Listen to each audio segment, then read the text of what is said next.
kachichi, nandito ako ngayon sa Live for Cats sa may Market, sa pinakataas nila sa cinema. And first time ko lang makapunta dito and buti nalaman ko na meron palang ganito dito sa Market. Kaya lang talaga ako napapunta dito dahil nakita ko yung poster nila about 17 and pwede ka nga makapagpa-picture with them. Pero syempre, hindi personal, pero ayun, parang personal na din. Ito nga pala mga kachichi, yung pwede yung pagpili ang accessories bago kayo pumasok dun sa photo booth. So ayan si Mami, tingin-tingin muna ng kilay. Before kayo pumili ng mga accessories, punta muna kayo sa counter and magbayad. So ipapaliwanag naman sa inyo nila kuya kung ano yung mga packages na pwede nyong kuhanin. Based sa rules nila, kailangan 3 accessories lang yung pwede nyong dalhin sa loob. So, ayan, pwede nyo naman sukatin muna kung babagay sa inyo or may gusto pa kayong ibang accessories. So, madami silang accessories dyan. Meron mga shades, mga headbands.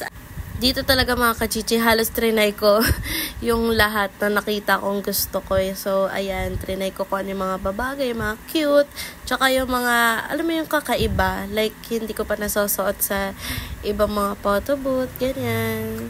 So, ayan, kailangan maging maganda tayo sa harap ni Mingyu. Charis! Ano sa inyo ma'am? 17 na? Apo, si Mingyu po. Bali ito yung copies niya, isa ma'am daw. Yan yung copies niya. Solo lang ni Mingyu. Pero kasama siya. Isang ano niya lang ma'am.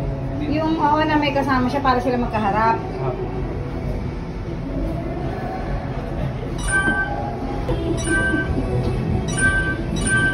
Hindi mo na naglinis at make-up.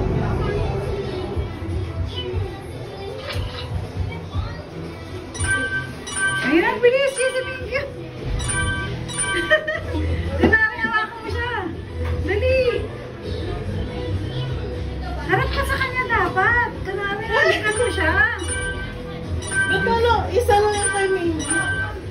Yan nga, hawakan mo siya. Ako, isa na lang po. Isa lang si Mingyu. Diyos ko, wala tang ano. Sayang naman yun, yung kay Mingyu. Dapat bumanong ka sa kanya. Yan, ganda mo. Okay, yan na lang. Yan dapat ang pinaider mo sa kanya. Nakakataranta pa Walang edit to? Oh, ganda naman namin yan. Tapos sa iba siya nakaharap. Ganun pala yung feeling mga kachichi na kapag nasa harap ka rin ng camera, super nakakataranta siya. Lalo na kapag, lumabas na si Mingyu or yung other K-pop idols nyo. Ayun, so mga kachichi, gusto ko talaga lahat sila, as in 13 sila, kaso kapos-kapos sa budget, and 300 pesos kasi yung ganyan. So 4 shots, 300 na siya with K-pop idols. Pero kapag yung sarili mo lang, yung walang kasamang mga K-pop, 200 siya, 4 shots. If ayaw nyo mga kachichi yung nauna nyo mga kuha, pwede nyo naman siyang i-retake. Pero isang retake lang. So ayan, nag-retake ako. Tinitingnan ko kasi kung ano yung mas magandang kasama ko ni Mingyu. And sabi nga ni Mami, mag-retake daw ako dahil ayaw niya daw yun. Gusto niya nakatingin daw ako kay Mingyu. So, ang nangyari, mas maganda yung nauna kong shot kay Mingyu kahit hindi ako nakatingin.